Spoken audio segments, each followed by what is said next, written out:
अस्सलाम वालेकुम। तो दोस्तों अल्हम्दुलिल्लाह आज भी पॉजिटिव इन्फॉर्मेशन काफ़ी है। पहली डेवलपमेंट की तरफ चलता हूँ।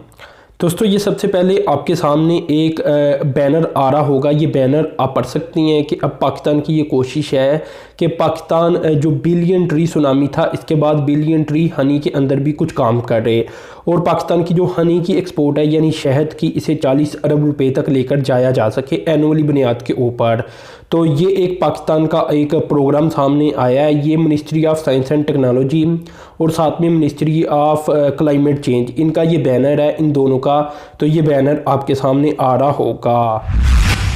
अब दोस्तों दूसरी डेवलपमेंट की बात करता हूँ क्योंकि ये बैनर ही था। तो दोस्तों ये भी दयामर बादशाह डैम की ये तस्वीर आपके सामने आ रही होंगी। ये असल में एक ब्रिज बनाया गया है और जब ये बन रहा था तो तब भी मैंने इसकी कुछ तस्वीर आपसे शेयर की थी और आपको बताया था कि ये मजनूई ब्रिज बनाया जा रहा है ताकि जो सामान वगैरह आता है दयामर बादशाह डैम के लिए, इसको दूसरी साइड की तरफ अगर मुंतकिल करना हो तो मुंतकिल किया जा सके। तो इस ब्रिज का नाम रखा गया है पंटोन ब्रिज और ये टेम्परेरी ब्रिज है।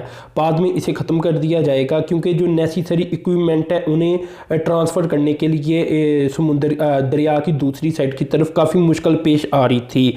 तो ये काफ़ी बड़ी डेवलपमेंट सामने आई है दयामर बादशाह डैम को लेकर। अब दोस्तों ये तस्वीर आपने देखी, अब अगली तस्वीर आप देखें। ये असल में वज़ीर-ए-आज़म इमरान खान की जानिब से जल्द-ओ-ज़ई हाउसिंग स्कीम का एक इनॉग्रेशन सेरेमनी में हिस्सा लिया गया था और ये 30,000 फ्लैट होंगे जो कि यहाँ बनाए जाएंगे। जहाँ आप देख रही हैं कि ये इनॉग्रेशन सेरेमनी हो रही है यहीं।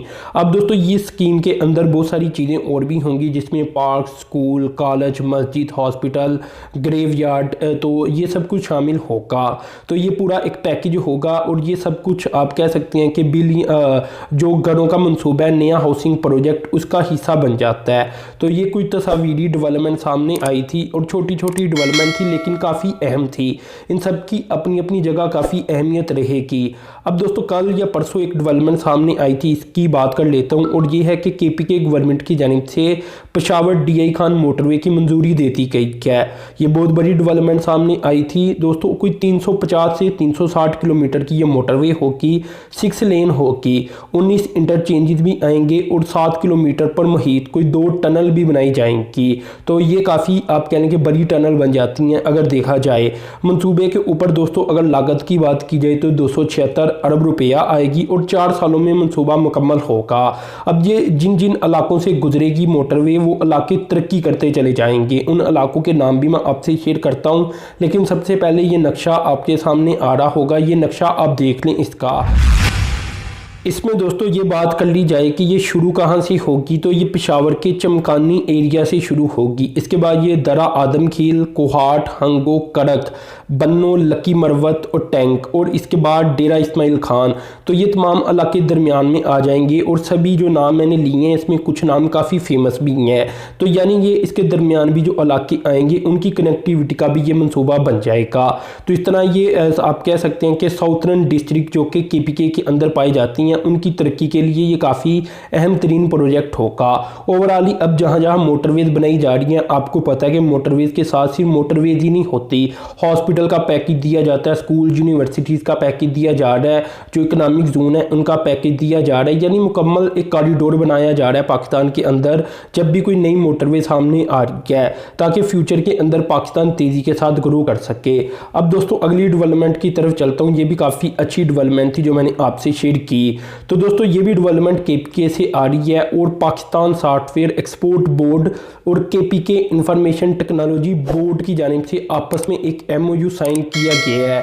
दोस्तों इस एमओयू के मुताबिक और इस एमओयू की वजह से असल में टेक्नोलॉजी पार्क बनाए जाएंगे पूरे केपीके के अंदर। और अगर पहले फेज़ की बात की जाए तो पहले फेज़ के अंदर 9 डिस्ट्रिक्ट केपीके के उसे सिलेक्ट किया जाएगा और वहाँ बनाए जाएंगे।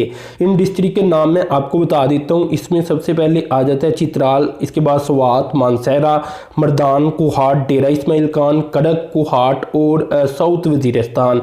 तो ये वो वाले डिस्ट्रिक्ट होंगे जहां सबसे पहले ये बनाए जाएंगे सॉफ्टवेयर टेक्नोलॉजी पार्क। तो ओवरऑल कोशिश यही है कि पूरे केपीके के अंदर बनाए जाएं और बाकी जितने भी आप कह सकते हैं कि डिस्ट्रिक्ट रह जाएंगे उन्हें सेकंड फेज़ के अंदर मुकम्मल किया जाएगा। तो ये भी एक एमओयू सामने आया है। ये बड़ी डेवलपमेंट है क्योंकि पाकिस्तान अब टेक्नोलॉजी की तरफ तवज्जो दे रहा है। तो ओवरऑल दोस्तों ये तो ठीक है कि पाकिस्तान टेक्नोलॉजी की तरफ तवज्जो दे रहा है, लेकिन पाकिस्तान का जो मेन मसला रह जाता है वो ये है कि इंटरनेशनल पेमेंट गेटवे पाकिस्तान के पास ज़्यादा नहीं है। अभी मेरे ख्याल से एक गेटवे मौजूद है जिसे टू चेकआउट का नाम दिया जाता है, और सुनने में ये भी आया है कि ये बड़ी मुश्किल से अकाउंट को अप्रूव करता है। यानी अगर तो पाकिस्तान ये चाहता है कि पाकिस्तान की टेक्नोलॉजी एक्सपोर्ट बढ़े, पाकिस्तान के अंदर ज़्यादा डॉलर आएँ और पाकिस्तान तेज़ी के साथ अपनी ग्रोथ में इजाफा करे और लोगों को खुशहाल बनाए, तो पाकिस्तान को या तो फिर अपना पेमेंट गेटवे बना लेना चाहिए जो कि पूरी दुनिया से क्रेडिट कार्ड, पेपाल और बाकी जितने भी मेथड होते हैं उन सबको एक्सेप्ट कर सके, उनकी पेमेंट को एक्सेप्ट कर सके। हम 22 करोड़ का एक मुल्क बनती हैं, इतना भी छोटा मुल्क नहीं, या इतने भी हम आप कह सकते हैं कि ऐसा नहीं है कि टैलेंट मौजूद नहीं है। अगर तो गवर्नमेंट की सरपरस्ती हो तो मेरे ख्याल से पाकिस्तान ऐसा कर सकता है। तो अगर पाकिस्तान इस तरफ तवज्जो दे ले तो बड़े मुश्किलात बड़े लोगों की हल हो जाएंगी और पाकिस्तान तेज़ी के साथ तरक्की करेगा, क्योंकि पेपाल तो अभी पाकिस्तान के अंदर आना नहीं चाहता। और आपको पता है कि अमेरिकन को अगर देखा जाए और बाकी दुनिया को देखा जाए तो पेपाल के जरिए वो ज़्यादातर लेन देन करती हैं।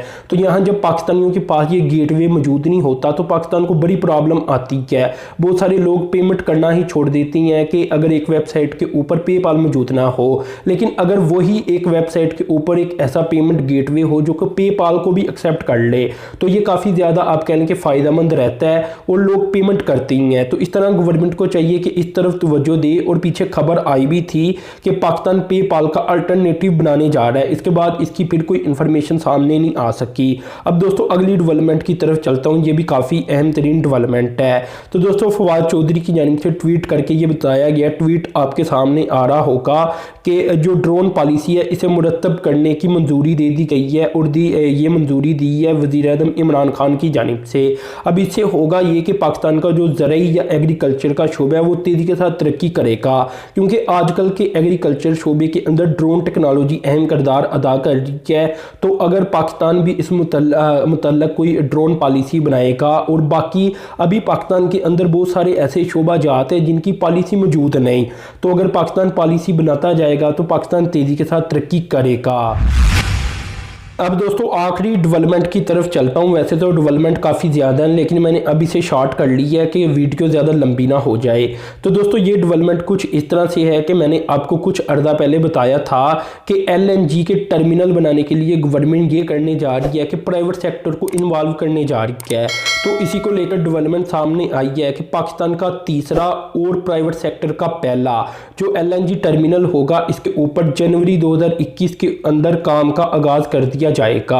अब ये बहुत बड़ी डेवलपमेंट है, क्योंकि इससे पहले जो टर्मिनल बनाए गए थे 2 की तादाद के अंदर, इसमें प्राइवेट सेक्टर को उस तरह इन्वॉल्व नहीं था किया गया, लेकिन अब ये गवर्नमेंट करने जा रही है और गवर्नमेंट की कोशिश यही है कि प्राइवेट सेक्टर इस शोबे को लेकर आगे बढ़े। अच्छा, अब आपको ये पता होना चाहिए कि जब प्राइवेट सेक्टर की बात की जाती है तो आपको पता है फिर इन्वेस्टमेंट भी आ जाती है, फिर वो शोबा भी तरक्की करना शुरू कर देता है, एक माहौल बन जाता है। वो माहौल भी वो कंपनीज आकर बनाती हैं जो कि एक दूसरे के साथ मुकाबला करती हैं। तो इस तरह ये पाकिस्तान के लिए काफ़ी ज़्यादा आसानी रहेगी कि इसके फिजिकल वर्क के ऊपर बहुत जल्द काम का आगाज़ होने जा रहा है, और पाकिस्तान को इसकी ज़रूरत भी है, क्योंकि अगर ओवरऑल देखा जाए तो पाकिस्तान के पास जो मौजूदा ज़खायर हैं गैस के वो ख़त्म होते चले जा रही हैं। तो पाकिस्तान को मज़ीद गैस चाहिए होगी। अब अगर मुल्क से नहीं निकलेगी तो पाकिस्तान इंपोर्ट करेगा, और वो इंपोर्ट हो रही है LNG की सूरत में। तो अगर पाकिस्तान इसमें ज़्यादा टर्मिनल बनाएगा, ज़्यादा फैसिलिटेट करेगा प्राइवेट सेक्टर को, तो पाकिस्तान के अंदर जो गैस की कमी है इसको ख़त्म करने में भी काफ़ी मदद मिलेगी। अभी दोस्तों मैं आपको ये भी बता दूं कि कोई 9.5% रेट के साथ पाकिस्तान के जो गैस के रिज़र्व हैं वो ख़त्म हो रही हैं, और अगर ओवरऑल पाकिस्तान की गैस प्रोडक्शन की बात की जाए तो ये 3.7 बिलियन क्यूबिक फीट है, जबकि जो ज़रूरत है पाकिस्तान को ये 6 बिलियन क्यूबिक फीट है। तकरीबन आप कह सकते हैं कि 2.3 बिलियन क्यूबिक फीट की कमी है पाकिस्तान के पास, तो वो पाकिस्तान इम्पोर्ट करके ही पूरी करेगा। अभी भी पाकिस्तान पूरे तरीके के साथ इम्पोर्ट नहीं कर पा रहा है, क्योंकि इसके अंदर भी टर्मिनल चाहिए और बहुत सारा पैसा चाहिए वगैरह वगैरह, बहुत सारी पाइपलाइंस चाहिए। तो इस तरह की काफ़ी मुश्किलात पेश आती हैं। तो प्राइवेट सेक्टर जब यहाँ आ जाएगा तो इन्वेस्टमेंट भी जनरेट होगी। तो दोस्तों ये डेवलपमेंट सामने आई हैं ओवरऑल। तो आपने चैनल को सब्सक्राइब कर देना है, साथ में जो बेल के आइकॉन पर क्लिक कर देना है। अब तक के लिए इतनी था। अल्लाह हाफिज़।